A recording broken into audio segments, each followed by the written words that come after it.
예, 반드시 속히 일어날 일 13번째 시간입니다. 오늘 본문의 제목은 그의 종들에게 보이시려고 합니다. 계시록 1장 1절의 말씀처럼 7교회에 편지하라 하셨는데 그 편지를 받는 주체는 교회의 종들입니다. 또한 오늘 본문에 또 아모스 3장 7절에 보면 주 여호와께서는 자기의 비밀을 그 종 선지자들에게 보이지 아니하시고는 결코 행하심이 없으시리라 했습니다. 그래서 마지막 때에 어떤 일을 행하시기 전에 자기의 종들에게 미리 밝혀주시고 그리고 전하게 하시고 그의 때가 되면 그대로 행하시겠다는 게 하나님의 뜻이죠. 계시록 1장 1절 보겠습니다. 예수 그리스도의 계시라 이는 하나님이 그에게 주사 반드시 속히 될 일을 그 종들에게 보이시려고 그 천사를 그 종 요한에게 보내어 지시하신 것이라. 예수 그리스도의 계시를 받는 주체는 그의 종들입니다. 그 종들에게 보이시려고 그 천사를 요한에게 보내셨습니다. 그래서 예수님의 초림에 보면 한밤중에 양치는 목자들에게 천사를 보내셨고요. 그의 천사를 보내주셨고 또한 그 시대는 성령이 임하는 시대가 아니었지만 성전에서 이스라엘의 위로를 기다리는 자, 여러분 제가 곰곰이 생각해 보니까 이스라엘의 위로를 기다린다는 것은 그가 이방인들이 구원을 받기보다 자기 백성이 더 타락하기 전에 주님이 오실 것을 기다리는 자였다는 거예요. 내가 죽기 전에 예수님이 오신다는 그 말씀을 붙들고 그는 살았거든요. 이게 저와 여러분들이 받은 메시지입니다. 우리 시대에 주님이 오신다는 것. 그래서 우리가 이스라엘의 구원도 중요하지만 우리 이방인 교회가 더 타락하기 전에 예수님이 반드시 오셔야 돼요. 안 그러면 모두가 배도에 빠집니다. 하나님께서는 마지막 때 종들에게 행하실 일들을 보이려고 지시했습니다. 종들이 미리 깨달아야 생명을 준비하기에 시대마다 자기의 종들에게 말씀하셨는데 종들이 여호와의 말씀을 받았느냐 받지 못했느냐는 그가 전하는 말씀을 통해서 알 수 있습니다. 아모스 선지자를 통해서는 두 사람이 뜻이 같지 않은데 어찌 동행할 수 없다는 거죠. 사자가 움킨 것이 없는데 먹을 것이 없는데 어찌 수풀에서 부르짖겠느냐. 먹은 말씀이 있어야 부르짖을 수 있다는 겁니다. 그래서 사자가 먹을 것을 움킨 것처럼 종들이 받은 말씀을 어떻게 깨닫고 전하느냐에 따라서 그 말씀이 생명의 길로도 사망의 길로도 인도할 수 있습니다. 그래서 죄의 결국은 하나님의 심판입니다. 오늘 아모스의 말씀은 하나님의 심판이에요. 그래서 죄의 결국은 하나님의 심판이기에 하나님께서는 하나님의 구원 계획을 그의 종들을 통해서 백성들에게 미리 알려주어 누구든 돌이켜 회개치 않으면 진노를 피하지 못한다는 사실과 죄 가운데 살지라도 듣고 돌이키면 버려두지 않으시고 긍휼을 베풀어 구원할 것을 미리 알려주셨습니다. 아멘. 하나님 나라는 법과 원칙이 있습니다. 무엇보다 심고 거두는 나라가 하나님 나라예요. 그래서 씨 뿌린 것을 거두는 나라기에 자기가 뿌린 것을 거둡니다. 여러분 세상에서도 자기가 열심히 한 대로 거두지만 하나님의 나라는 더 심합니다. 그래서 심지 않은 데서 그 어떤 열매가 나올 것이라 믿는다면 여러분은 하나님을 오해하고 계신 거예요. 기도를 하지 않는데 어떤 역사가 일어나고 내가 심은 것이 없는데 무엇이 날 것이고 어떤 축복이 올 것이라 여러분 그 하나님을 완전히 오해하고 있는 겁니다. 히브리서 6장 7절에 보면 땅이 그 위에 내리는 비를 흡수하여 밭가는 자들이 쓰기에 합당한 채소를 내면 복을 받고 그랬어요. 그러나 합당한 채소를 내지 못하면 저주함에 가깝다고 그랬습니다. 그래서 성도들이 밭가는 종들이 전하는 말씀을 흡수하는 자가 있고요. 귀담아 듣지 아니하므로 흡수조차 못하는 자가 있습니다. 그래서 똑같은 말을 해도 못 알아듣는 거예요. 하나님은 그 종 선지자들을 통하여 자기의 뜻을 전하시는 분이시며 종들은 자기의 뜻이 아닌 그 하늘의 비죠. 하나님의 뜻을 때에 맞게 땅에 부어주는 자들입니다. 하나님은 천천만만의 순양을 드리는 것보다 순종이 제사보다 낫다 그랬어요. 여러분 말씀을 들었으면 순종하세요. 순종이 제사보다 나은 겁니다. 그래서 땅이 비를 흡수하여 밭가는 자들이 쓰기 합당한 채소를 내면 복 받습니다. 성도들은 오직 하나님의 말씀을 통하여 복을 받는 겁니다. 내 힘으로 받는 게 아니에요. 하나님의 말씀을 듣고 그 말씀을 통하여 복을 받습니다. 그래서 각 사람에게 필요한 비가 심령에 내리면 즉시 순종함으로 열매 맺어야 됩니다. 그렇지 않으면 말씀을 들어도 아무 유익이 되게 없습니다. 자, 하나님의 은혜를 경험하면 어떤 일이 생깁니까? 여러분의 심령에 하나님의 은혜가 체험되면 다윗과 같아지죠. 하나님의 성전에 문지기라도 줬사오니 그렇게 살고 싶은 마음이 생겨요. 어떻게 해서라도 주의 전에 가까이 하고 싶고 주님의 전을 떠나고 싶지 않고 어떻게 하면 하나님을 기쁘시게 할까? 어떻게 하면 하나님의 은혜에 보답할까? 말씀을 가까이 하게 되고 예배와 기도와 찬양이 심령에서 떠나지 않습니다. 은혜 받은 자의 특징은 교회에 채집 지나듯이 스며든다는 거예요. 교회에 나와서 청소하고 휴지라도 줍고 이전에 나와서 다른 이들의 영혼을 위해서 기도하고 다른 이를 축복해 달라 하고 그렇게 예수님처럼 중보할 때에 어쨌든 간에 하나님의 집을 사랑하게 되어 있습니다. 하나님 사랑은 주님의 몸을 사랑하는 데에서 볼 수 있어요. 육으로 심으면 여러분 육의 것을 거둡니다. 그리고 신령한 것을 심으면 반드시 신령한 것을 거두죠. 그래서 로마서 8장 5절에 육신을 따르는 자는 육신의 일을, 영을 따르는 자는 영의 일을 생각한다고 그랬어요. 그래서 내 생각이 지금 무슨 생각에 치우쳐져 있느냐, 나는 육을 따르는 자인가 영을 따르는 자인가 알 수 있죠. 그래서 육신의 생각은 그 마지막이 사망이요 영의 생각은 생명과 평안이니라. 자, 하나님을 사랑하는데 우리의 형편과 사정과 이런 환경이 상관이 있을까요 없을까요? 많은 사람들은 있다고 생각하겠지만 아무 상관없습니다. 하나님은 우리 안에 계세요. 두렙돈을 넣은 과부처럼 더 이상 내 삶에 심을 것이 없어져도 입술의 제사, 찬송의 제사 하나님께 드릴 수 있습니다. 하나님을 기쁘시게 하고 나라와 민족과 지도자들과 모든 교회를 위해서 중보할 수도 있어요. 그리고 그 기도를 기뻐 받으신 하나님께서 내 마음의 성읍에 은혜의 비를 내리시도록 만들 수가 있습니다. 이것은 세상의 물질이나 그런 것과 아무런 상관이 없어요. 하나님의 눈동자인 이스라엘과 그들의 구원을 위해 기도함으로 그렇게 하나씩 하나씩 하나님 나라와 의를 구할 때에 마태복음 33장 말씀이 이루어집니다. 그런즉 너희는 먼저 그의 나라와 그의 의를 구하라. 그리하면 이 모든 것을 너희에게 더하시리라. 그러나 예수님을 믿어도 끝까지 이 말씀을 못 믿는 사람들이 있습니다. 이 모든 것을 먼저 구하는 자가 있어요. 먹고 입고 마시고 오직 이것에 치우쳐서 사는 자들이 있는데 그렇게 한다면 여러분은 끝까지 아무것도 하나님 앞에 받을 게 없습니다. 오늘 있다가 내일 아궁이에 던져지는 들풀도 여러분 이거 깊이 한번 생각해 보신 적 있습니까? 솔로몬의 모든 영광으로도 입은 것이 이 꽃과 같지 않다. 이렇게 주님이 말씀하셨죠. 그 안에 주님의 세계 좀 보라는 거예요. 아무것도 안 해도 먹이시고 입히시는 그 놀라운 주님의 세계, 그 손길, 그것을 좀 보라는 거예요. 그래서 오늘 있다가 내일 아궁이에 던져지는 들풀도 하나님이 이렇게 입히시거든. 하물며 너희일까 보냐. 믿음이 작은 자들아. 믿음이 작다는 거예요. 그러므로 염려하여 이르기를 무엇을 먹을까, 무엇을 마실까, 무엇을 입을까 하지 말라. 이는 다 이방인들이 구하는 것이라. 너희 하늘 아버지께서 너희의 천부께서 이 모든 것이 너희에게 있어야 할 줄을 아시느니라. 우리가 기억해야 할 것은 솔로몬이 모든 영광으로 입은 것이 이 꽃 하나만도 갖지 못하였다는 것입니다. 그가 이 땅에서 받은 모든 영광 다 더해도 그냥 이 꽃 하나만 못하였다는 거예요. 여러분 하나님의 세계로 들어가시길 축복합니다. 하물며 너희일까 보냐. 믿음이 작은 자들아. 여러분 하나님 속으로 들어가세요. 로마서 14장 17절에 보면 하나님의 나라는 먹는 것과 마시는 것이 아니요 오직 성령 안에 있는 의와 평강과 희락이라. 여러분 이것이 하나님 나라예요. 하나님 나라는 거창한 게 아닙니다. 내 안에 있어요. 의와 평강과 희락. 이것을 가지면 그 나라 안에 모든 보화와 보물이 숨겨져 있습니다. 그리스도인이 이렇게 말씀 안에 하나님 안에 오직 성령 안에 거하지 아니하면 그는 세상 근심으로 뼈가 상합니다. 날마다 뼈가 마르는 일만 생기는 거예요. 우리가 사람을 보면 성령과 동행하는 자가 있고 마귀의 영이 함께 움직이는 사람들이 있어요. 여러분 영적인 눈이 열리면 이거 금방 합니다. 어둠들이 뒤를 따라와요.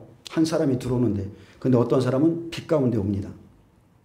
그렇기 때문에 여러분 하나님 안에서 의와 평강과 희락을 가지시길 축복합니다. 기쁨이 있는 곳에 하나님의 뜻은 뭐예요? 항상 기뻐하라. 쉬지 말고 기도하라. 범사에 감사하라. 이 하나님의 뜻 안에 있는 자에 의와 평강과 희락 안에 있는 자에게는 마귀가 거할 수가 없습니다. 잠언서 17장 22절에 마음의 즐거움은 양약이라도 심령의 근심은 뼈를 마르게 하나니라. 잠언서 18장 14절 사람의 심령은 그의 병을 능히 이기려니와. 자 여러분 그의 병을 이긴다고 그랬어요. 심령이 상하면 그것을 누가 일으키겠느냐. 여러분 마음의 관리를 잘 하시기 바랍니다. 마음의 정원, 하나님이 거하시는 그 장소, 우리의 성전 관리 잘 하세요. 오늘 하나님의 말씀을 받아서 여러분 자신을 일으키시길 축복합니다. 여러분 목숨보다 귀한 것이 세상에 있습니까? 내가 죽으면 세상은 끝나는 거예요. 목숨보다 귀한 것은 세상에 없습니다. 예수님께서 은혜로 주신 이 목숨, 거저 받고 거저 사는 이 목숨, 바로 이 생명, 여러분은 하늘에 속한 자라는 것을 잊지 마시길 바랍니다. 땅의 것이 여러분을 실족하지 못하도록 여러분을 관리하세요. 말씀으로 무찌르시기를 축복합니다.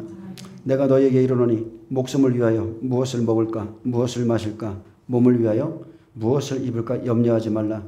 목숨이 음식보다 중하지 아니하며 몸이 의복보다 중하지 아니하냐. 여러분 이것을 아시길, 이 순서를 아시길 축복합니다. 이것을 믿는다면 하나님 한 분만으로 기뻐하는 삶을 살 수가 있습니다. 그러다 보면 기쁨의 날이 옵니다. 그러므로 내일 일을 위하여 염려하지 말라. 내일 일은 내일이 염려할 것이요 한날의 괴로움은 그날로 속하니라. 여러분 이렇게 사세요. 이렇게 사셔야 기쁨으로 살 수 있지. 자식 걱정, 돈 걱정, 무슨 걱정. 하나님의 말씀대로 기뻐할 수가 없어요. 한날의 기쁨 그렇게 사세요. 그냥 어린아이 같이 사시길 축복합니다. 사렙다 과부처럼 내 삶의 형편이 얼마나 안 좋은지 남은 음식을 자식과 먹고 그냥 죽으려고 자살하려고 그렇게 할 상황이라도 엘리사의 말을 듣고 순종할 수 있는 영성이 여러분에게 있어야 됩니다. 다 죽어가는 사람에게 떡 좀 가져와 봐. 죽을 땐 죽더라도 내 거부터 주고 참 이렇게 요구하는 주의 정도 문제지만 그 말씀에 순종하는 그 사람의 영성이 살아있는 거죠. 여러분 그때의 하나님의 은혜는 이미 넘치게 준비되어 있다는 겁니다. 그에게 줄 것이 있어요. 그래서 하나님은 오늘 또 여러분에게 복을 주기 위해서 그 종들을 통해서 말씀하십니다. 오늘 말씀을 듣고 여러분 영원히 소생하고요. 먼저 그의 나라와 그의 의를 구할 때 여러분은 영원히 썩지 않는 복을 얻게 될 것입니다. 자, 아모스 3장 보겠습니다. 본문 보겠습니다. 자, 이스라엘이 징계받는 이유가 나오죠. 그래서 종을 통해서 미리 말씀하시고 그들에게 준비하라. 자, 외쳐주는 겁니다. 이스라엘 자손들아, 여호와께서 너희를 대하여 이르시는 이 말씀을 들으라. 다른 번역 보면 너희를 쳐서 이르시는, 너희를 하나님 자꾸 치시는 거예요. 쳐서 이르시는 이 말씀을 들으라. 애굽 땅에서 인도하여 올리신 모든 족속에 대하여 이르시기를. 이제 이 말씀을 들으라는 것은 새로운 주제로 전환하기 위해 사용되었는데 피할 수 없는 여호와의 심판에 대해서 말하기 위함입니다.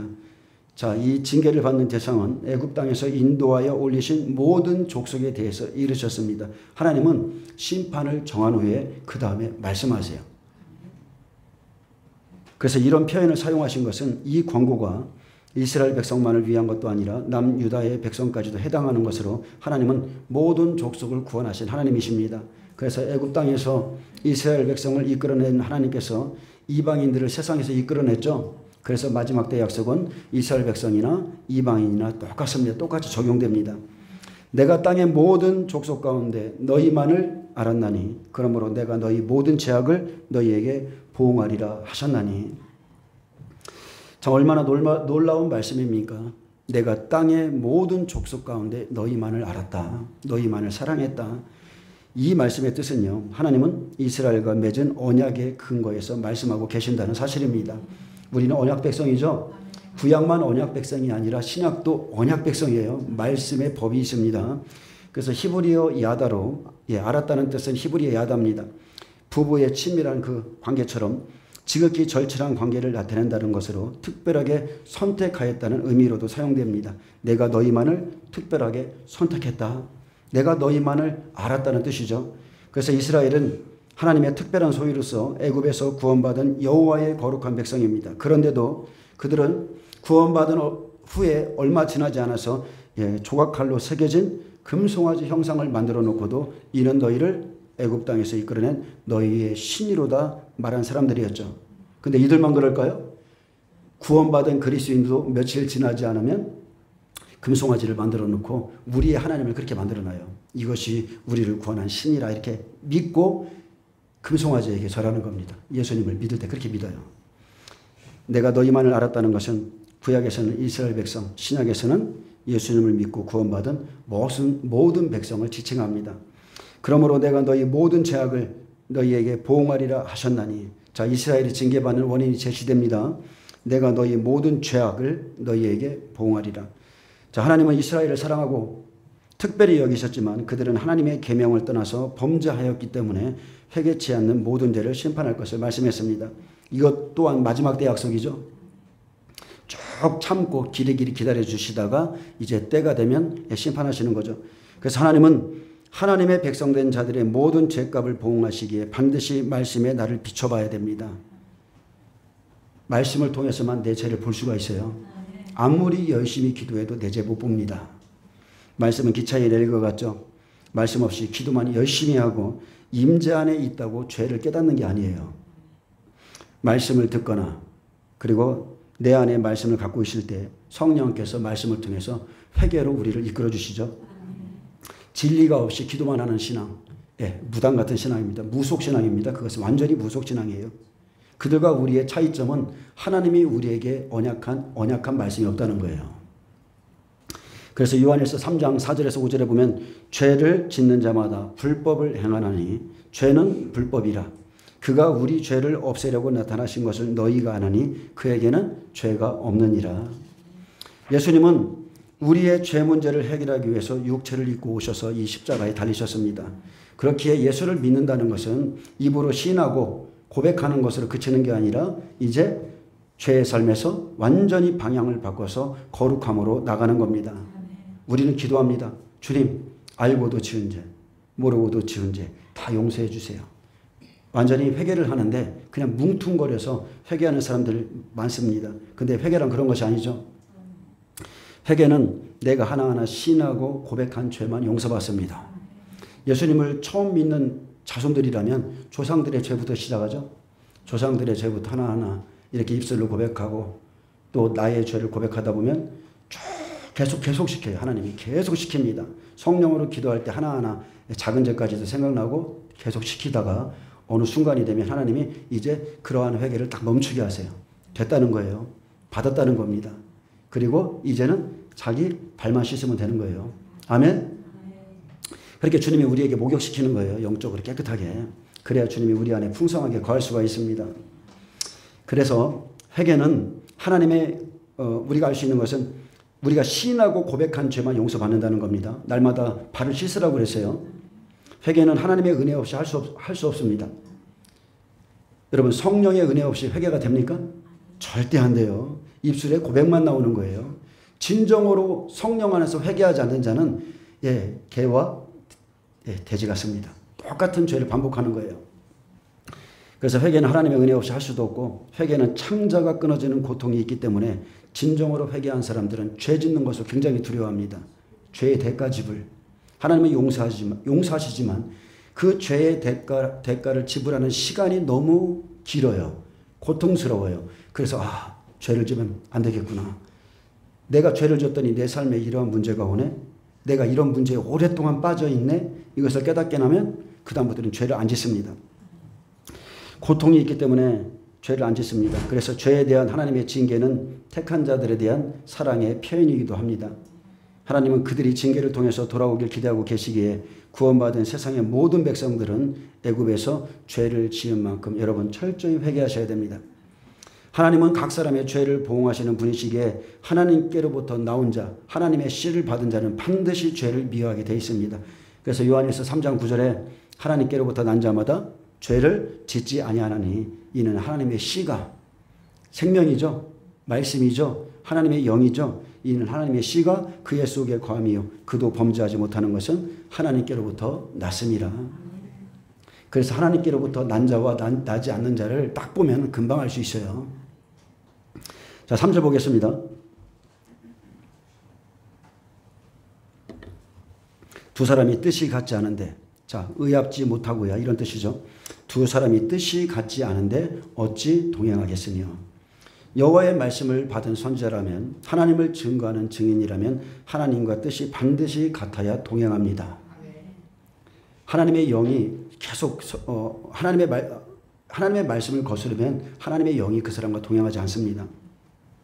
뜻이 같다야만 하나가 쓸 수 있죠. 동행이란 뜻은 하나님이 내 안에 내가 하나님 안에 들어감으로 뜻이 같아집니다. 나의 계명을 지키는 자라야 나를 사랑하는 자니 아버지와 또 예수님이 성령님이 그의 안에 거하신다고 약속했어요.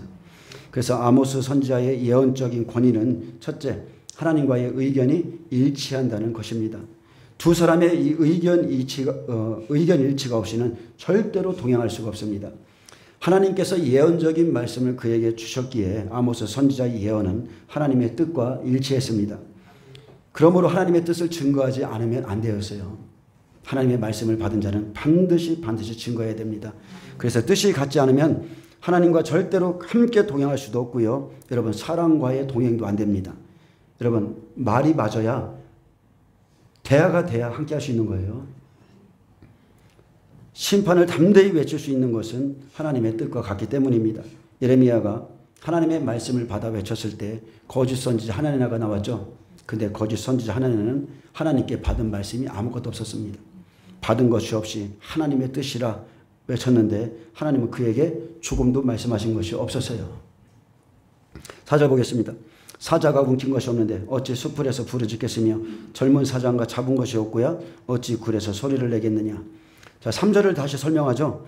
사자가 부르짖는 모습을 통해서 하나님의 심판의 선언이 사자의 울음소리 같다는 사실을 연상시키고 사자의 부르짖음은 사자가 움킨 것에 근거하고 있듯이 아모스가 심판을 선포한 것은 명백한 근거와 이유가 있다는 사실을 보여줍니다.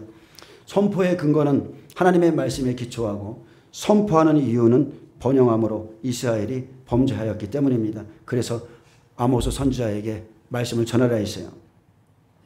종교적인 위선, 도덕적인 부패, 사회적인 불법이 온 땅에 만연했기에 하나님은 드고야의 농부였던 아모스를 선지자로 세워서 하나님의 공의의 메시지를 외치게 했습니다.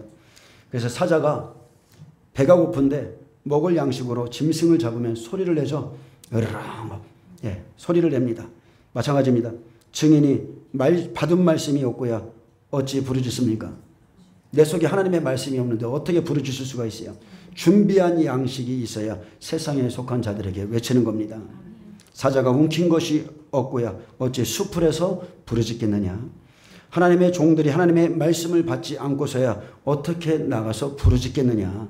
사자가 움킨 것과 잡은 것은 다른 게 아닙니다. 하나님의 진리의 말씀입니다. 하나님의 말씀을 받았다는 거예요. 말씀을 받았기에 굴과 수풀에서 소리를 내는 겁니다. 그래서 사람이 두렵지 않은 거예요. 저는 사람은 하나도 안 두렵습니다. 오직 하나님이 두렵지 사람이 안 두려워요. 자, 5절 보겠습니다. 덫을 땅에 놓지 않았는데 새가 어찌 거기 치이겠으며 잡힌 것이 없는데 덫이 어찌 땅에서 튀겠느냐. 덫은 다른 게 아닙니다. 심판에 대한 말씀이 덫인 거예요. 지금 여러분이 이 덫의 말씀을 받고 있는 겁니다. 원문에 보면 파우와 모케시로 되어 있는데 파우는 새를 잡기 위해 땅에 고정시켜 놓은 덫을 의미하고 모케시는 원래 미끼라는 뜻이었다가 나중에는 함정을 의미하게 되었습니다. 그러므로 이 두 문장은 새가 잡히는 일련의 과정으로 원인과 결과의 관계를 보여주는 비유입니다. 그래서 덫은 심판의 말씀을 증거하는 것을 3절에서 두 사람으로 비유했고 4절에서는 사자가 울부짖는 것으로 5절에는 덫에 새가 치이는 것으로 계속적으로 반복하고 있습니다. 그래서 하나님의 뜻을 가르쳐 주기 위해서 3, 4, 5절을 반복하고 있는데 이 하나님의 말씀을 받고도 듣고도 행하지 않는다면 그에게는 그 말씀이 예수님이 오셨을 때 거치는 돌이었죠. 거치는 돌과 같이 되는 겁니다. 그래서 하나님의 심판의 말씀은 세상의 덫과 같습니다. 심판의 말씀을 세상에 선포하는 것은 덫과 같습니다.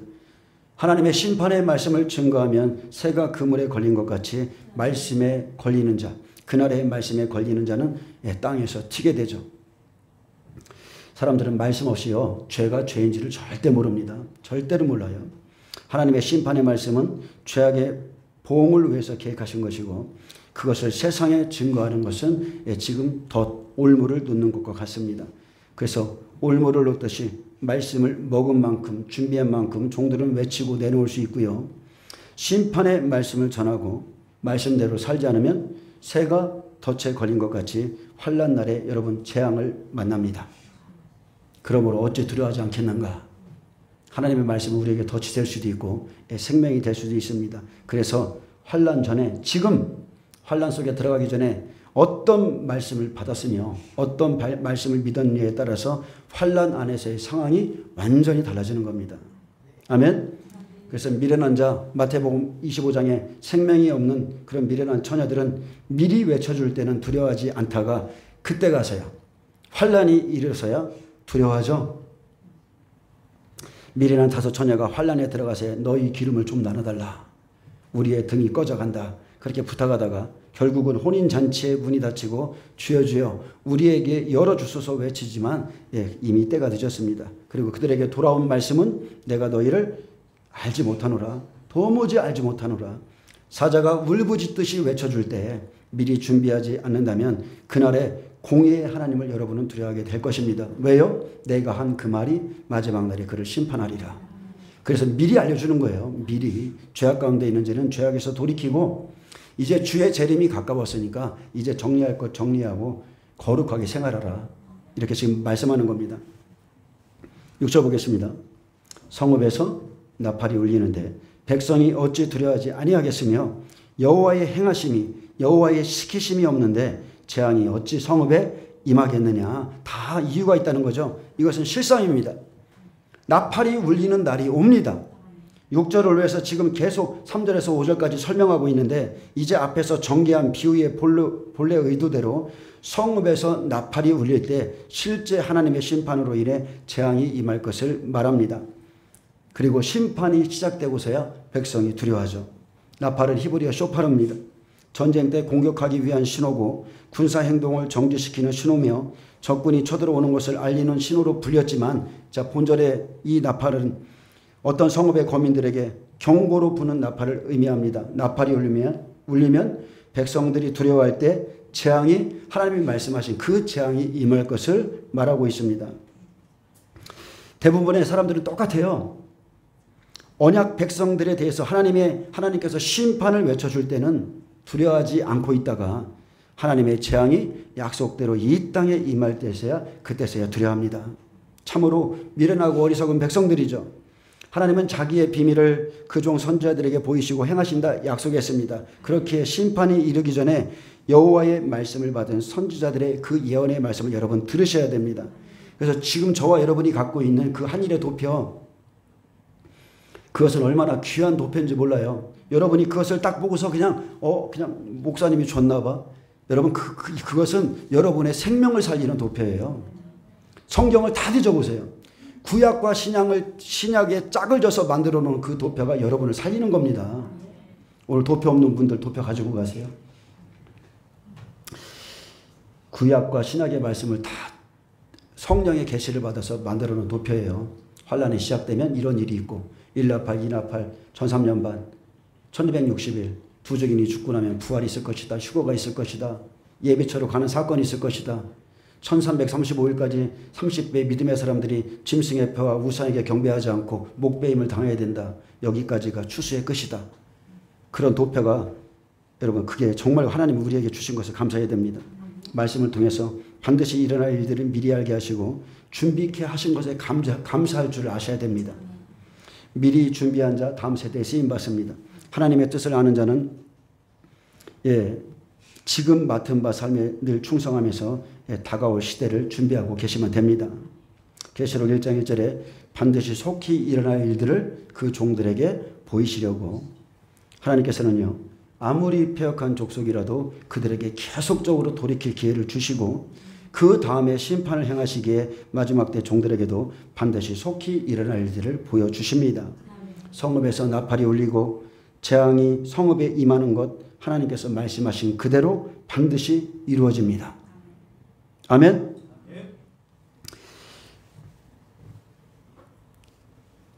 잠언서 말씀을 좀 읽어주고 싶어요. 또 읽어주고 싶어요. 하나님은 미리 외쳐주시는 분이에요. 잠언서 2장 보겠습니다. 잠언서 1장 보겠습니다.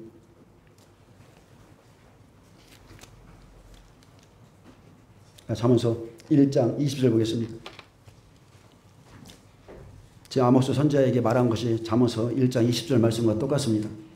지혜가 길거리에서 부르며 지금 여러분을 부르고 있죠.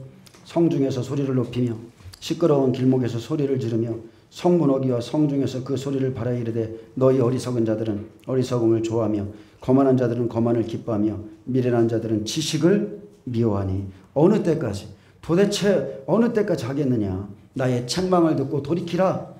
보라 내가 나의 영을 너희에게 부어주며 내 말을 너희에게 보이리라. 내가 불렀으나 너희가 듣기 싫어하였고 내가 손을 폈으나 돌아보는 자가 없었고 도리어 나의 모든 교훈을 멸시하며 나의 책망을 받지 아니하였은즉. 여기까지입니다. 여기까지가 선지자들이 하는 일이에요. 그리고 이제 재앙의 날이 오죠. 나팔이 울리는 겁니다. 너희가 재앙을 만날 때에 내가 웃을 것이며 너희에게 두려움이 임할 때에 내가 비웃으리라. 너희의 두려움이 광풍같이 임하겠고 너희의 재앙이 폭풍같이 이르겠고 너희에게 근심과 슬픔이 임하리니. 자, 주님이 말씀하신 그날이 옵니다. 그때에 너희가 나를 부르리라. 주여 주여 열어주소서. 그래도 내가 대답하지 아니하겠고 부지런히 나를 찾으리라. 그래도 나를 만나지 못하리니. 대저 너희가 지식을 미워하며 여호와 경외하기를 즐거워하지 아니하며 나의 교훈을 받지 아니하고 나의 모든 책망을 없인 여겼음이니라. 그러므로 자기 행위의 열매를 먹으며 자기 꾀에 배부르리로다. 아멘.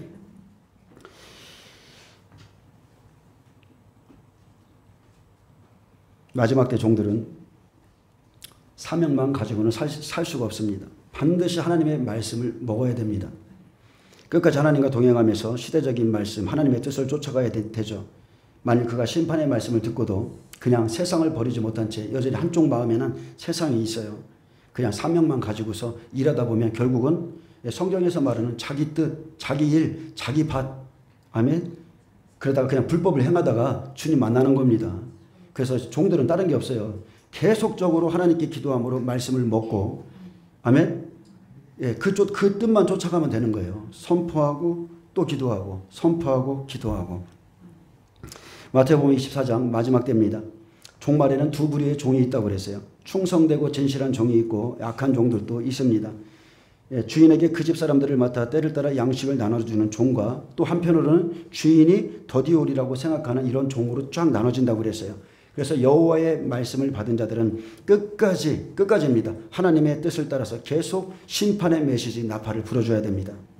하지만 에덴 동산에서도 생명나무와 선악과를 선택할 수 있게 하신 하나님은 각자에게 자유의지를 주셨기에 생명으로 가든지, 진리의 말씀을 듣고도 생명으로 가든지 육으로 가든지 자기가 좋아해서 결정한 대로 그냥 가게 내버려 둡니다. 선악의 자리에 여러분 누가 떠미는 게 아니에요. 미혹을 받아서 스스로 좋아하는 것을 찾아가게 돼 있습니다.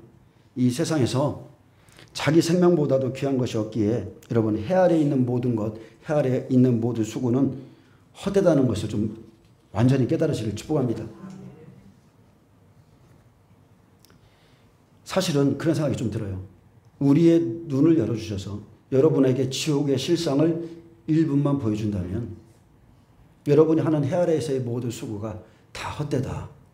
금방 깨달을 겁니다. 여호와 경외하는 것이 이 땅에서 할 나의 본분이구나. 이걸 깨닫게 될 거예요. 솔로몬은 해 아래 사는 일은 모두 헛되어서 바람을 잡으려 하는 것과 같다 했습니다. 아무리 피곤하도록 일할지라도 결국은 다 놓고 갈 것이라는 거죠. 다 놓고 갑니다. 전도서 1장 8절에 모든 만물이 피곤하다는 것을 사람이 말로 다 말할 수는 없나니 눈은 보아도 족함이 없고 귀는 들어도 가득 차지 아니하도다. 어려울 때는 주님을 붙드는 것 같아요. 근데 조금만 축복이 임하면 더 원하는 겁니다. 이것도 하고 싶고 이것도 하고 싶고 이것도 하고 싶고 눈은 보아도 족함이 없고 귀는 들어도 가득 차지 않습니다. 이게 인간입니다. 그리고 이전 세대들이 기억됨이 없으니 장래 세대도 그 세대들과 함께 기억됨이 없으리라. 여러분 악인이 잘 되는 것, 형통하는 것 조금도 부러워하지 마세요. 하나님의 성전에 들어갈 때 이것을 깨달았다고 그러죠. 시편 기자가 그렇게 말했습니다. 악을 행해도 하나님을 잘 섬기지 않아도 대충 살아도 자기 멋대로 살아도 그가 잘 되고 부족함이 없다면 그는 완전히 사생자인 거예요. 사생자. 하나님의 간섭이 사랑입니다. 내가 조금이라도 잘못 말하고 있다면 즉시 내 입을 하나님이 붙드셔서 꿰매셔서 어눌어눌하게 만들고 죄만 지면 즉시 간섭하시는 그것이 하나님의 놀라운 사랑이에요. 깨끗한 가지. 하나님이 사랑하기 때문에 가지를 계속 쳐주는 거예요. 너무나 내가 좋아하기 때문에. 근데 관심이 없으면 그냥 잘라버립니다. 내가 대충 살아도요, 잘 되고 있다면 이렇게 생각했어요. 내가 오죽했으면 간섭도 안 하며 그냥 하나님이 내버려 두실까 이렇게 생각하세요. 대충 살아도 아무 일도 없어. 내 삶에 뭐 부족함도 없고 아무것도 없어. 오죽했으면 간섭도 안 하실까. 우리에게는 악한 영이 붙을 수 있습니다. 악한 마음이 들어올 수도 있고 악한 생각, 악한 말, 내가 모르는 악한 습관으로 인해서 영적 감각이 확 무너질 수 있어요. 그렇다면 여러분 즉시 철저히 회개하시길 축복합니다. 회개를 할 때 하나님이 내 삶에 간섭하세요. 우리에게 흠과 점을 제하라 그렇게 말씀하셨는데 매일마다 사고 친 다음에 주여 주여 그렇게 기도하지 마시고 일을 저지르시기 전에 미리 흠과 점을 빼시는 사람들이 되길 축복합니다. 우리가 어떠한 중독, 하나님이 기뻐하시지 않는 일을 하고 있다면 예를 들어서 여러분이 핸드폰 중독에 빠져 있다면 그것을 놓으세요. 하나하나 그냥 훈련하시기 바랍니다. 예, 거룩함으로 가는 길을 훈련하시기 바랍니다. 자, 우리가 알 수 있는 것은 땅의 것은 절대 위로 올라갈 수 없다는 겁니다. 인생들의 영은 위로 올라가고 짐승의 혼은 아래 곧 땅으로 내려가는 줄을 알아야 됩니다. 그래서 그리스도를 알게 됐다면 우리의 환경을 탓하지 말고 어떻게 해서라도 생명의 근원인 자기 마음을 계속적으로 지켜야 됩니다. 어떤 환경에 있는가가 중요한 게 아니죠. 다윗 보세요. 그가 사울에게 쫓겨서 매일마다 죽을 처지에 놓여 있을 때에 그는 더욱더 위대한 시를 썼고 하나님을 찬양했어요. 그래서 우리에게 중요한 일은요, 환경이 아니라 어떻게 하면 하나님을 만나는가, 어떻게 하면 내가 하나님을 찾고 만날 수 있는가, 이런 갈급한 심령입니다. 근데 마음만 있으면 얼마든지 할 수 있는 일이죠. 여러분 하나님이 우리에게 멀리 계신가요? 내 입에 있고 내 마음에 있다고 그랬어요. 하나님을 찾기만 하면 하나님은 우리를 만나주십니다. 교회로 나와서 성령 세례도 못 받고 하나님을 만난 체험도 없고 하나님을 경험한 적이 없다면 그 사람 안에 간절함이 없어서 그래요. 하나님의 종들은 특별히 자기가 죄를 지면 또한 자기가 고치지 못하는 것이 있으면 절대로 남을 고칠 수 없습니다. 네. 자기 양심이 알아요. 제가 여러분에게 고치라 말을 하지만 그것은 영적인 파워를 그 사람에게 줄 수 없습니다. 내가 하지도 않은 걸 남부를 하라고? 못하죠. 예로 내가 간음하면 간음하지 말라는 설교 못합니다. 아멘? 내가 하나님의 은혜와 능력으로 치유받아보고 나아본 경험이 없으면 절대로 누군가를 치유하기가 힘들어요. 나도 낫지도 못하고 하나님의 은혜도 경험하지 못했는데 예수의 이름으로 나아라? 그렇게 쉽지 않습니다. 여러분 성경에서는 한번 생각해 보세요. 지면에서 가장 온유했다고 스스로를 평가하는 모세를 보세요. 전 그런 사람은 처음 봤습니다. 자기 자신을 가리켜서 모세오경에 모세가 지면에서 가장 온유했다. 그렇게 써놨어요. 그런데 지면에서 가장 온유했던 모세의 파란만장한 그 인생 80년 누가 알겠습니까? 오직 하나님만이 알아주시는 겁니다. 오직 하나님만이 알아주는 거예요. 광야의 모세 하나님만이 그를 아시죠. 그는 거룩한 불을 받을 자격이 있습니다. 그리고 바로에게 보내서 하나님의 백성을 인도할 자격을 가진 자입니다. 인간의 눈으로 보기에는 연약한 노인일 뿐인데 아닙니다. 하나님이 보시기에는 너무나 귀한 사람이죠. 그의 나이 80세 출애굽의 영도자로 쓰임받았습니다. 여러분 앞으로 쓰임받을 자 많습니다. 모세뿐입니까? 요한복음 보면 시므온 안나 나오죠. 안나가 몇 세가 되세요? 과부로서요. 남편과 7년 살고 과부로서 84년 지냈어요. 100세가 다 된 여인인데 하나님의 성전에서 하나님만이 오시길 기다리고 있고 그리고 그 영광을 맛보잖아요. 나이는 아무 상관이 없습니다. 그리스도인들에게 나이는 그냥 헛것이에요. 언제든지 주님께 쓰임받을 수 있습니다. 자, 아모스 3장 7절 보겠습니다. 주 여호와께서는 자기의 비밀을 그종 선지자들에게 보이지 아니하시고는 결코, 자 결코라는 뜻은 어떤 경우라도 절대로 이런 뜻이에요. 절대로 행하심이 없으시리라. 자, 주 여호와께서는 자기 비밀, 자 묵시는 비밀이죠.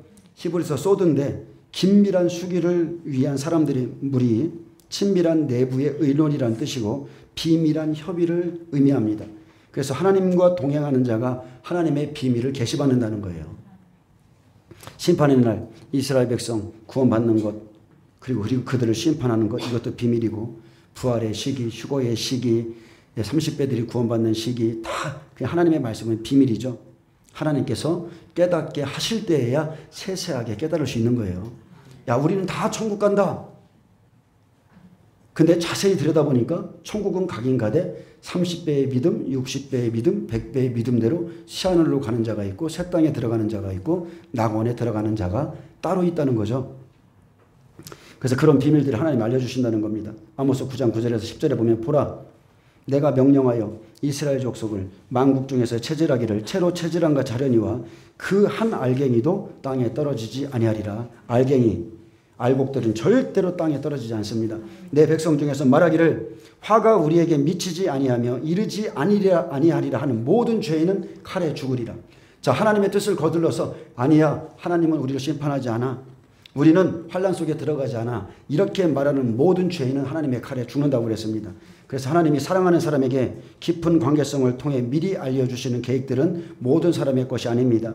하나님께서는 마지막 때에 자기의 종들에게 보이지 않고는 결단코 심판을 행하시지 않습니다. 그래서 평화를 선포하는 선지자가 지금 있다면 그 일이 이루어진 뒤에 그를 믿으시길 바랍니다.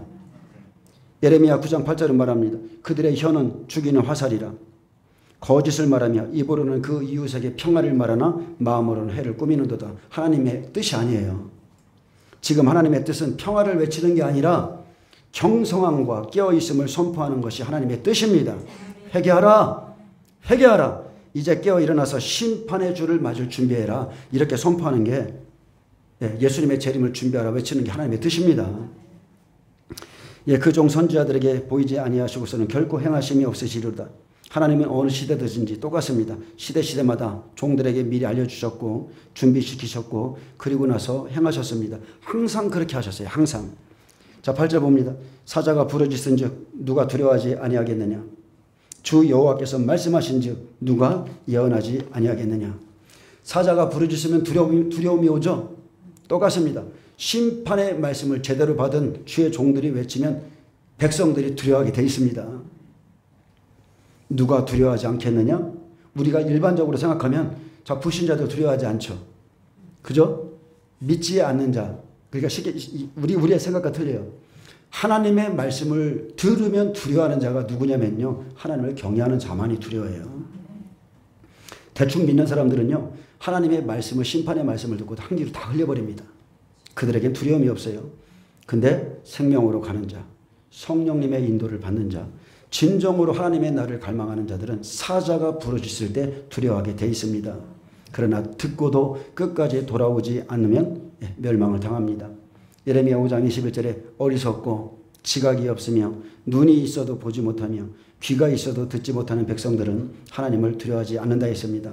그들은 마음에 말합니다. 우리에게 이른 비와 늦은 비를 때를 따라 주시며 우리를 위하여 추수 기한을 정하시는, 자, 우리를 위한 추수 기한을 정하시는 우리 하나님 여호와를 경외하자 말하지도 아니하고, 그리고 그렇게 말하는 것을 싫어하면서 오히려 자기에게 덫을 놓아서 사람을 잡는 악인들을 좋아하는 사람들이라고 그랬어요. 26절에 보면 내 백성 가운데 악인이 있어서 새 사냥꾼이 매복함같이 지키며 덫을 놓아, 덫은 말씀이죠.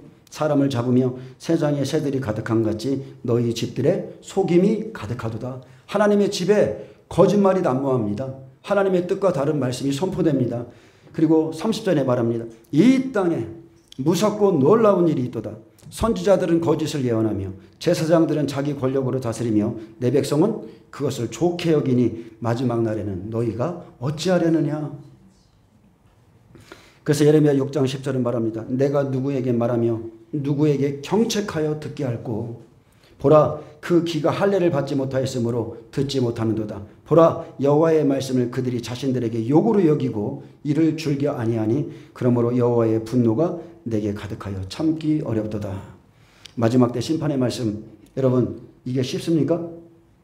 여러분 보시기에 심판의 말씀을 전하는 게 쉬워 보여요? 마지막 때 심판의 말씀은 하나님께서 시키지 않으면, 마음 가운데 격동을 시키지 않으면 누구나 전할 수가 없어요.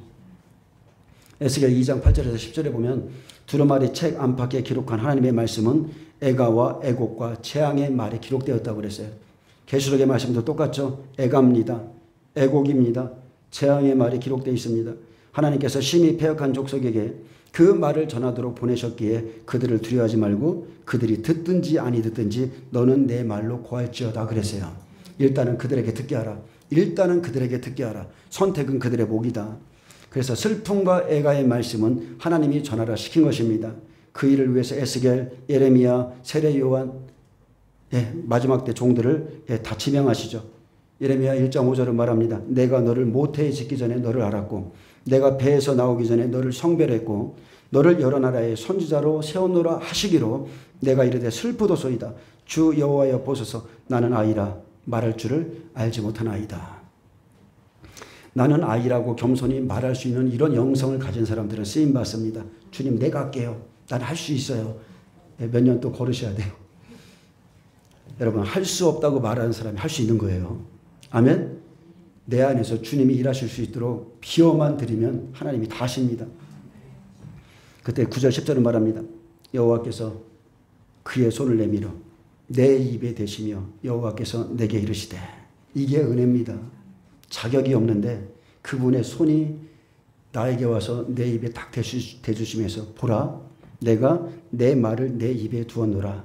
보라 내가 오늘 너를 여러 나라와 여러 왕국 위에 세워 내가 그것들을 뽑고 파괴하며 파멸하고 넘어뜨리며 건설하고 심게 하였느니라. 여러분 사자에게 이 능력의 말씀을 주시는 겁니다. 말씀을 통해서 뽑습니다. 파괴합니다. 파멸할 수 있습니다. 넘어뜨리기도 하고 건설할 수도 있고 그리고 심게 했습니다. 그러므로 사자가 부르짖으면 두려워할 수밖에 없습니다. 창세기에서 제약이 관영할 때 자기 백성들을 모아놓고 심판하시죠. 창세기 6장 홍수로 심판하실 때 노아에게 오셔서 미리 말씀해 주셨습니다. 그리고 끝내 방주 안에 들어오지 않으면 그들을 심판했죠.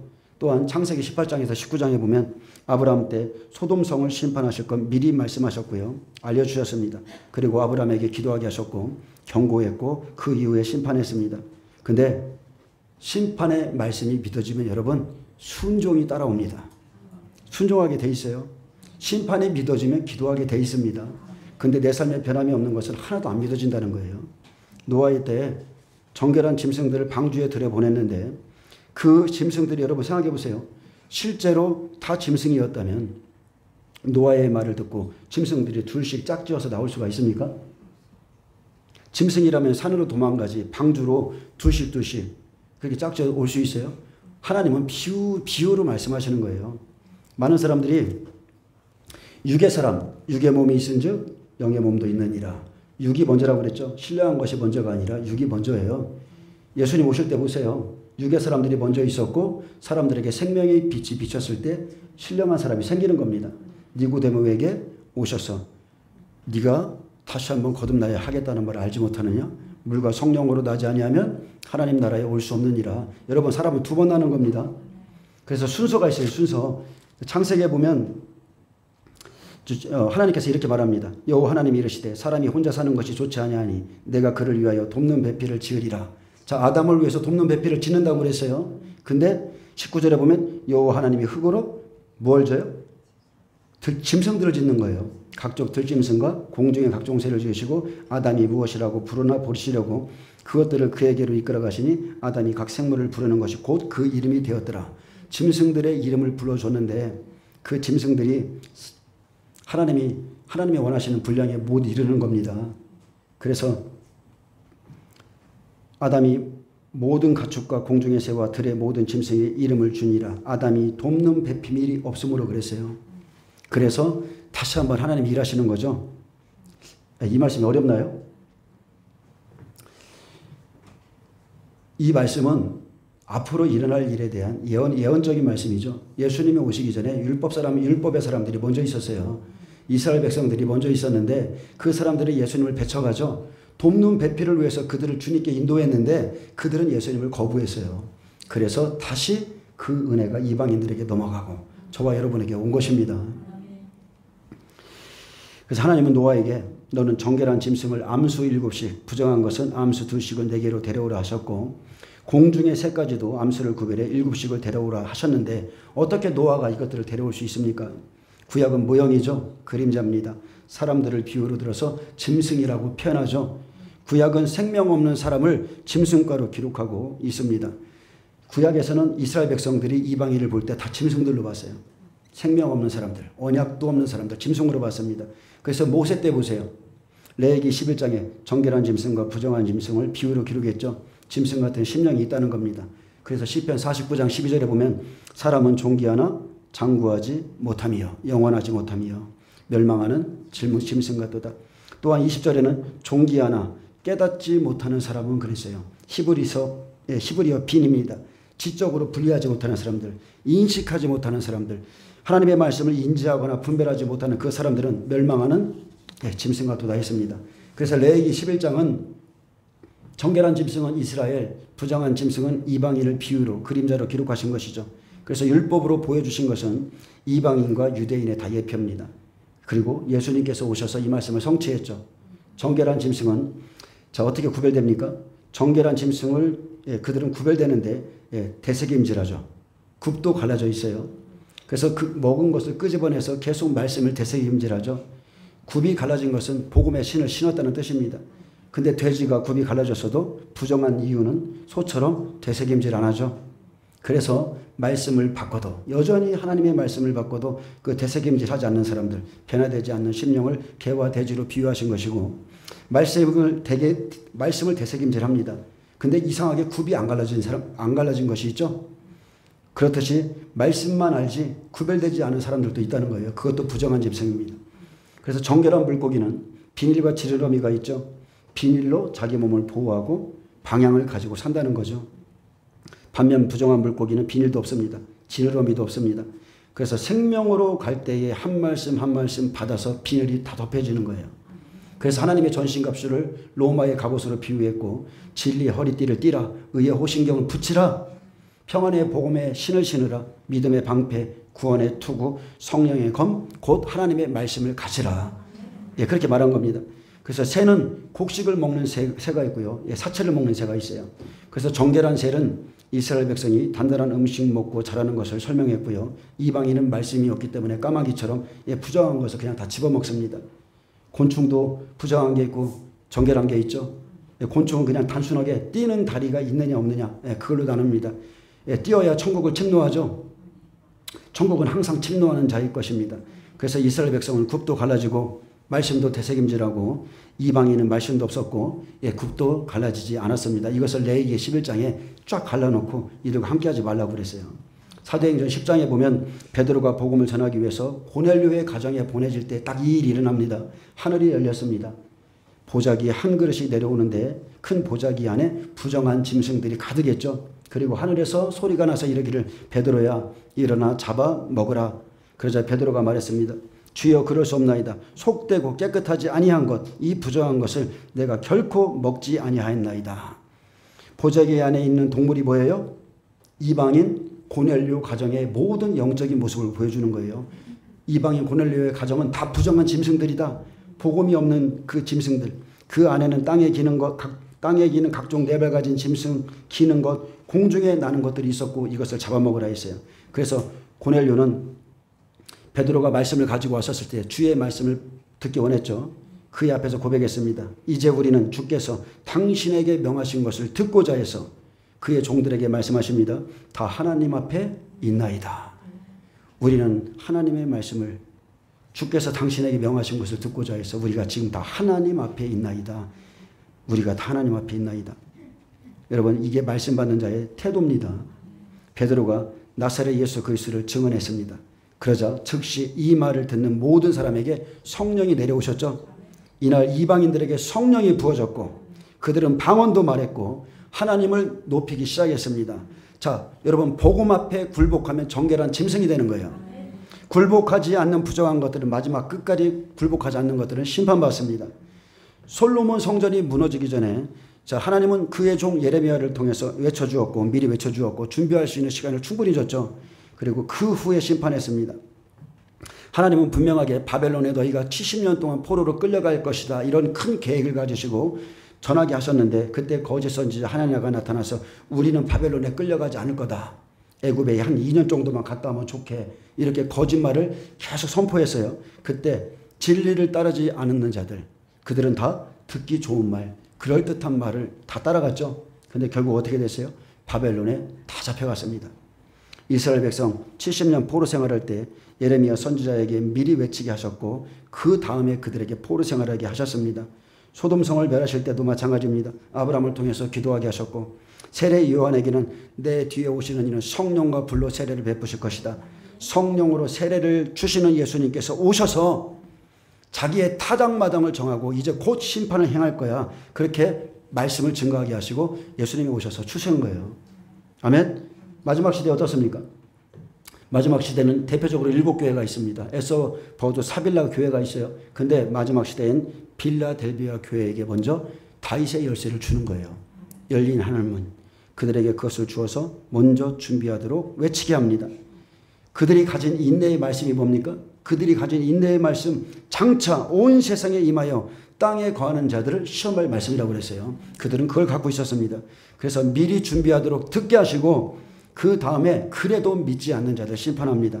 하나님은 그의 종들에게 말씀하시고 외치게 한 후에 심판하시죠. 그래서 외치는 말씀을 듣지 않으면 버림받아 되는데도 사람들의 마음이 완악하기 때문에 듣지 않습니다.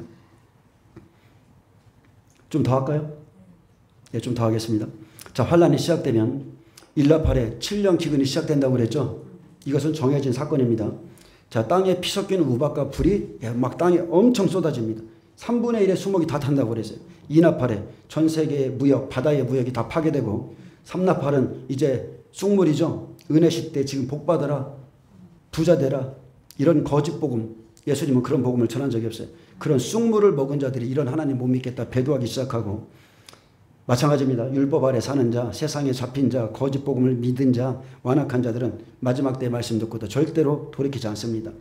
종말의 말씀을 전하면 오히려 이렇게 고맙다고 해야 되는데 먹고 살만한데 왜 주님 우리 시대에 오신다고 그래. 막 화내죠. 막 뭐라고 그래요. 왜 그런 말은 전하냐고. 매일마다 왜 그런 말씀만 전하느냐고. 오히려 화를 내줍니다. 근데 에가서 2장 9절은 말합니다. 성문이 땅에 붙이며 빗장이 부서져 파괴되고 왕과 지도자들이 율법 없는 이방인 가운데 있으며 그랬어요. 왕과 지도자들이 어디 있다고요? 이방인들 가운데 서로 섞여서 교제하고 있다는 거예요. 그리고 그 성의 선지자들은 여호와의 묵시를 받지 못하는도다. 내 선지자들이 내게 대하여 헛되고 어리석은 묵시를 보았으므로 내 죄악을 드러내어서 내가 사로잡힐 것을 돌이키지 못하게 했도다. 그들은 거짓 경고와 미혹하게 할 것만 보았도다. 주 여호와께서 말씀하신즉 누가 예언하지 아니하겠느냐. 여러분 받아야 말하는 거예요. 말씀을 받은 자는 어떻게 하여도요 예언할 수밖에 없어요. 사울 보세요. 다윗 잡으러 갔다가 라마노역 가서 방언도 하고 막 예언도 하고 막 그렇게 합니다. 그 공간에만 가면 막 예언이 나오는 거예요. 여호와가 임재해 계신 곳에서 말씀을 받은 사람이라면 전할 수밖에 없습니다. 자, 사자가 움킨 것 같이 말씀을 받은 자가 하나님의 비밀을 증거합니다.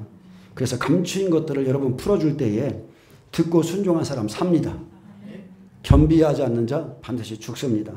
그래서 세례 요한은 그 시대에 그 흑암 중에 예수님이 오실 것을 믿고 깨어 있었던 사람이죠. 성령으로 세례 베푸시는 이가 오면 그인 줄 알라 그랬어요. 그는 성령의 음성을 성령을 볼 수 있는 영적인 사람이었습니다. 중요한 것은 여러분 깨어있는 거죠. 우리 때 주님이 오시든 다음 시대에 오시든 항상 깨어있는 게 중요합니다. 근데 분명한 것은 이 세대가 지나가기 전에 주님이 오시는 것은 확실합니다. 우리는 지금 70, 80년 보고 있죠. 70년이든 80년이든 100년이든 여러분 우리가 중요한 것은 항상 깨어 있어야 된다는 거예요. 근데 성경을 읽어보세요. 모세는 80세에 출애굽을 시켰다는 겁니다. 저는 이걸 믿습니다. 모세는 80세에 그 백성을 출애굽시켰어요. 중요한 것은 예수님이 오실 때 내가 예수님께 갈 수 있는 자인가 여러분 숙고하셔야 됩니다. 목사, 사모, 권사, 장로, 집사 여러분 직분으로 천국 가지 않습니다. 하나님의 일을 감당하도록 직분을 통해서 그 사람에게 권위를 더해준 거예요. 직분이 중요한 것이 아니고 주님 오실 때 자기가 주인된 삶을 살았는가 예수님을 주인으로 모시고 살았는가 그의 마음과 심령이 어떠했는가 하나님 그것 보십니다. 알곡이라면 한 알도 땅에 떨어지지 않듯이 철저히 회개시켜서 데려가기 때문에 그것이 바로 그 시간이 여러분 환난인 거예요. 이 사람들은 환난 가운데 나오는 자라고 그랬어요. 죄 가지고 그 나라, 그 하나님 나라에 못 가기 때문에 깨끗이 씻겨서 데려가신다는 겁니다.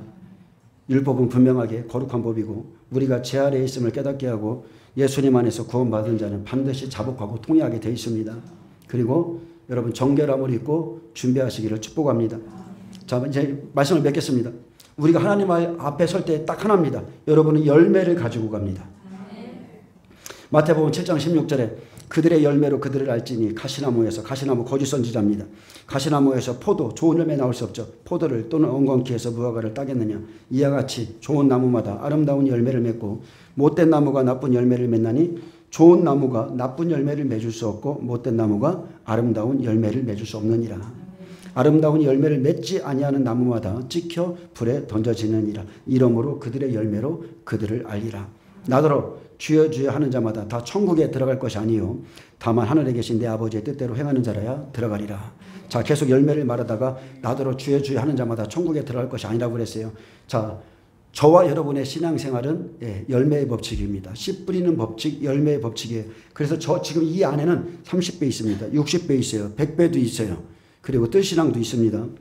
근데 그 사람의 삶의 열매가 열매라는 거예요. 여러분, 열매는 직분 아닙니다. 열매는 은사 아니에요. 기적을 행하고 표적을 행하고 능력 행하는 거 열매 아니에요. 능력도 아니고 방언하는 것도 열매 아니에요. 이런 것은 열매랑 아무 상관없어요. 하나님의 말씀을 따라서 어떠한 열매를 내가 맺었는가, 내 열매를 내놓으라 하실 때에 아버지의 뜻대로 한 것, 아버지의 뜻대로 행한 자기 열매를 내놔야 됩니다. 19절에 아름다운 열매를 맺지 아니하는 나무마다 찍혀 불에 던져지리라. 예배는, 그래서 여러분, 예배는요, 잘 들으세요. 위로받으러 오는 게 아닙니다. 여러분은 하나님의 은혜에 감사하시고 예배에서 가장 중요한 건 다른 게 아니죠. 여러분은 예배 가운데 악소리가 좀 나셔야 돼요. 악소리가 나는 게 예배예요. 그분의 말씀 앞에서 악소리 나야 됩니다. 말씀을 듣고 거짓된 자아 깨어지고 거짓된 자아 부서지고 완전히 산산이 부서져야 돼요. 말씀이 심령을 찌르고 숨겨진 죄악들 몰래 감추려고 그랬는데 하나님을 만홀히 여겨서 좀 숨겨보려고 했는데 그런 것들 다 드러나고 진리의 말씀을 선포하고 받을 때 여러분의 영혼이 소생합니다. 저는 가끔 그래요. 나는 욕하는 사람이고 욕을 먹으러 오는 사람들이에요. 근데 욕 먹으면 삽니다. 회개한 사람이, 나를 다스린 사람이 다른 사람에게 심령을 다스리라 말할 수 있습니다. 세례 요한이 요단강에서 세례를 주다가 주님이 더디 온다고 집으로 돌아갔다면 예수님을 만나지 못했죠. 근데 마지막 때도 마찬가지입니다. 그 사람들이 기다리다가 가다가 뒤돌아설 만큼 주님이 더디 오신다고 그랬어요. 그래서 돌아서는 자들이 나올 것이다 그랬고 그때 졸며 잘세 주님은 벼락같이 오신다고 그랬습니다. 하나님은 약속대로 자기 종을 미리 보내서 심판의 때를 전하게 하셨고 백성들로 돌이키게 하셨는데 특히나 지금은 마지막 때 종들을 준비시키고요. 옥에 있던 술 맡던 관원장 아시죠? 요셉의 때에, 우리는 요셉의 때예요. 그들의 전직을 관직을 다 회복시키는 때예요. 하나님은 종들에게 시대시대 말씀을 다 부어주셔서 만날 사람들 만나게 하는 겁니다. 만날 사람들이 만나는 거예요. 생명 있는 자들은 생명 있는 자들 만납니다. 계시록 1장 1절 반드시 속히 일어날 일들을 그 종들에게 보이시려고 기록했습니다. 여러분, 말씀은 생명입니다. 이 말씀이 믿어진다면 조금 더 흔들리지 마시고 끝까지 가시길 축복합니다. 자기 종들에게 알리셨고요. 이제 준비된 종들이 나가서 계속 심판의 말씀을 외치는 겁니다. 언제까지요? 주님 오실 때까지. 저와 여러분이 이 사명 잘 감당하기를 바랍니다. 기도합니다. 주님 감사합니다. 반드시 속히 일어날 일들을 그 종들에게 보이시려고 말씀했습니다. 하나님, 주님이 오실 때를 알게 하시고 말씀을 준비하고 우리의 삶을 준비하게 하심을 감사합니다. 흔들리지 않게 하시고 경고에 있어서 기쁨으로 주님의 때를 기다리게 하여 주옵소서. 감사하며 예수님의 이름으로 기도합니다. 아멘. 하나님께 영광 박수.